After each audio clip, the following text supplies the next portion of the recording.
Oi, gente, de volta com o programa Caminhos de Luz. Uma vez mais te agradecemos pela oportunidade que nos dá de chegarmos até o seu lar. E humildemente aqui nos oferecemos como instrumentos da paz, como o dia fez São Francisco de Assis. E nesse entendimento que nós temos, embora falho porque nos falta vocabulário, nos falta entendimento com respeito ao que a doutrina espírita nos leva.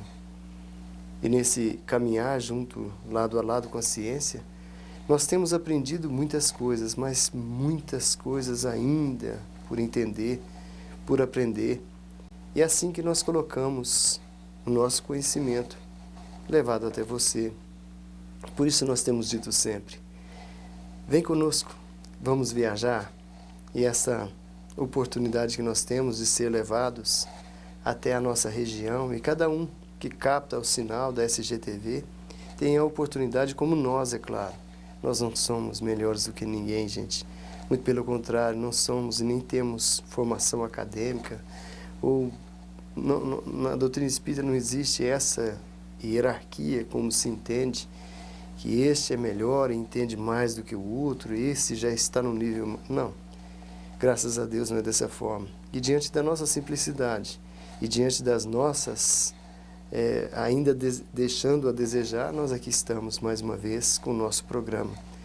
E nós decidimos aqui que o tema a ser exposto nesse dia de hoje seria a questão influenciação. E essa questão telepática, onde muitos se acreditam ou não, nós assistimos em um programa que eu achei muito interessante. Um senhor, lá na Rússia, estando esse à distância de 300 quilômetros, e o outro no telefone disse, a missão agora é você descobrir qual é o aparelho a ser achado. E esse então, à distância, sendo filmado, o outro passando o pensamento e estando de posse do equipamento sem que o outro visse, ele então começa a falar. Ele tem uma substância sólida, é plástico, é metal, e foi descrevendo essa situação sem ver, gente. Olha que coisa interessante, sem ver.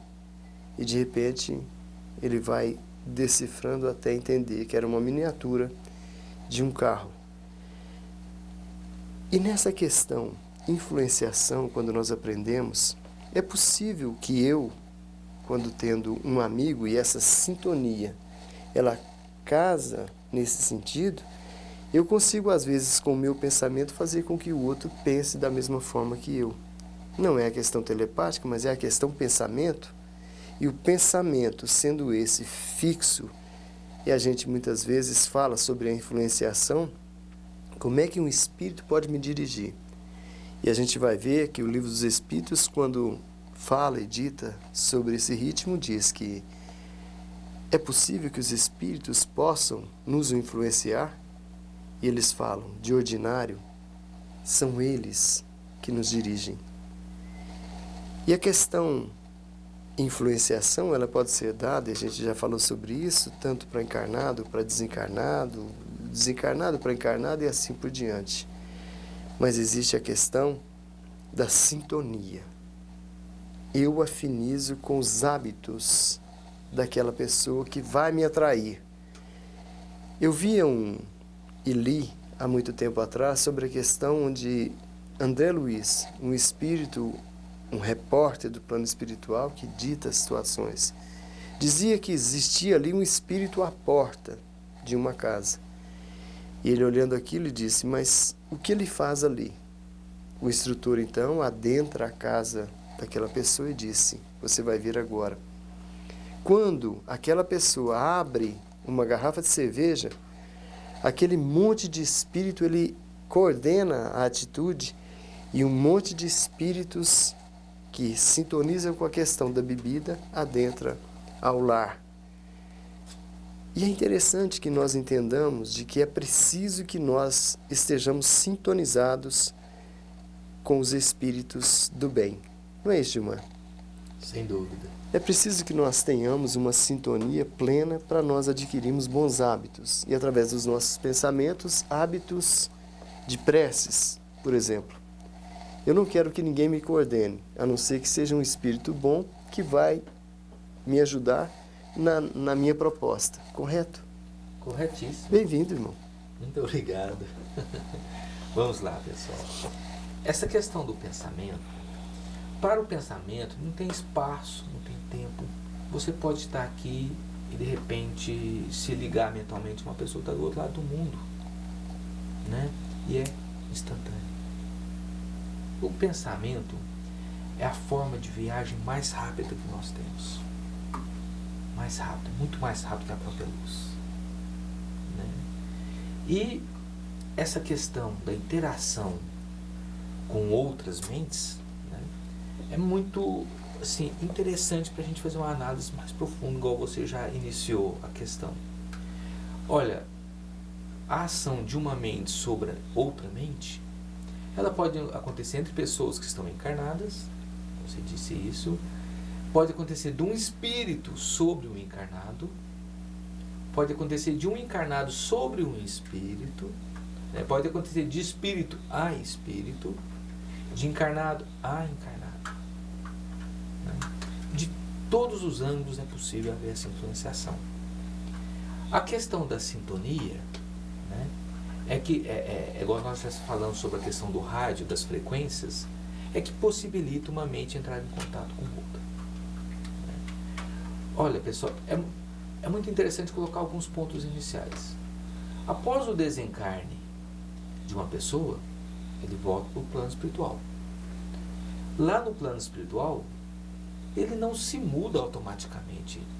Pelo contrário, ele permanece com a mesma personalidade que ele tinha aqui, com as mesmas viciações que ele tinha aqui no plano material, com o mesmo orgulho, certo? Ele continua a mesma pessoa, somente sem um corpo físico. Lá ele se manifesta por o que nós chamamos de perispírito, né, que é um corpo espiritual. É uma matéria condizente com o plano dimensional ao qual ele está localizado, né? Por exemplo, dando uma ênfase à questão, aí uma pessoa pode perguntar, mas como é que uma pessoa encarnada vai influenciar a outra? Vou dar um exemplo muito simples e corriqueiro. Fulano falece, volta para o plano espiritual. E os encarnados aqui ficam chorosos, angustiados, né, com aquela saudade que é perturbadora. Eles não sabem conviver com aquilo. E mentalmente eles não aceitam a partida daquela pessoa. Então, de certa forma, começam a emitir ondas de pensamentos negativos, chamativas. E o espírito lá no plano espiritual, nós temos vários relatos disso, sente esse pensamento dos que estão aqui.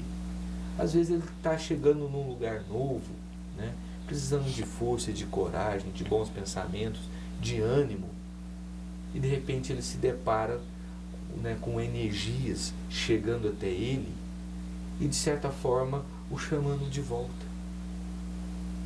Ou ele sente aquela saudade de lá lhe doendo na alma também. Essa é a ação do encarnado sobre o desencarnado. O Xará colocou a questão de espíritos atuando sobre umas pessoas encarnadas com vícios. No caso, você citou a bebida. Pois bem, e todos os vícios, né? Todos os vícios, não só os físicos, como os morais, também atraem entidades. Pois bem, o vício físico, vamos supor o álcool, num exagero, né? Num excesso dele, quando a pessoa perde o controle da própria situação, se vê obrigado a beber todo dia, né? Então, essa pessoa aí, certo? A frequência dela vai ficar condizente com aquele nível, né? Com aquela frequência baixa. Os espíritos, então, de certa forma, encontram a porta aberta para influenciar essa pessoa, porque as pessoas, a encarnada e os desencarnados, vão estar no mesmo nível. Aí fica fácil os espíritos aproximarem-se, envolverem, né, mentalmente aquela Mentalmente, pessoa, interessante isso. para que a instigue a consumir cada vez mais algo. Por quê? Aí se vocês devem, a pergunta sequente é o seguinte: mas por que os espíritos que estão de lá, estão fora da matéria, querem influenciar aquela pessoa? Somente para ver a desgraça dela? Nem sempre. Muitas das vezes é porque à medida que a pessoa ela bebe a bebida alcoólica, o espírito consegue aurir certos elementos através da pessoa encarnada, né? É uma forma, de certa forma, ele passa a utilizar o encarnado como taça, certo? Mas disso resulta uma coisa que nós devemos bater o pé aqui e firmar o nosso pensamento em cima disso. Jamais nós devemos ceder a esse tipo de pensamento e pensar que nós somos escravos dos espíritos. Pelo contrário, nós temos o nosso livre-arbítrio. Nós temos a nossa capacidade, certo, de resistir ao mal, sim. De início, vai ser difícil? Vai. Não vamos falar que é fácil. Você sobressair a qualquer vício é difícil, porque você tem a sua própria viciação mental, o seu próprio condicionamento mental. E além disso, você tem as companhias espirituais que te impelem para continuar no vício. Entra aí uma questão de treinamento para o pensamento, através, por exemplo, da prece? Sem dúvida. A prece é um bálsamo para a alma. A prece nos liga a planos superiores, a espíritos superiores, né? a essa força divina que está em tudo. A pessoa que assim faz, ela, como diz, de certa forma, vamos dizer assim, que ela está lançando alguma coisa de si para tentar sair dessa vibração baixa e elevar-se, né? É um processo, é um treinamento, né? Ninguém se torna bom de um dia para o outro. Nenhuma pessoa vai deixar de ser viciosa de um dia para o outro, né? Por isso que no AA, por exemplo, eles falam, não, cada dia é um passo. Vamos trabalhar cada dia primeiro, né? Hoje, depois amanhã. Não vamos pensar daqui a um ano. Cada dia merece uma atenção toda especial, porque é um treinamento, certo? A pessoa vai ter que se treinar, se condicionar a não mais depender do álcool, a não mais depender do fumo, das drogas, do sexo desvairado, por exemplo, né? Ela vai ter que entrar numa harmonização interior para que ela possa se elevar. Muita coisa para pensar, né, pessoal? Então, paz a todos e bom pensamento, bom raciocínio. Muito obrigado a você que nos prestigia sempre. Até o próximo programa. Muita paz a todos.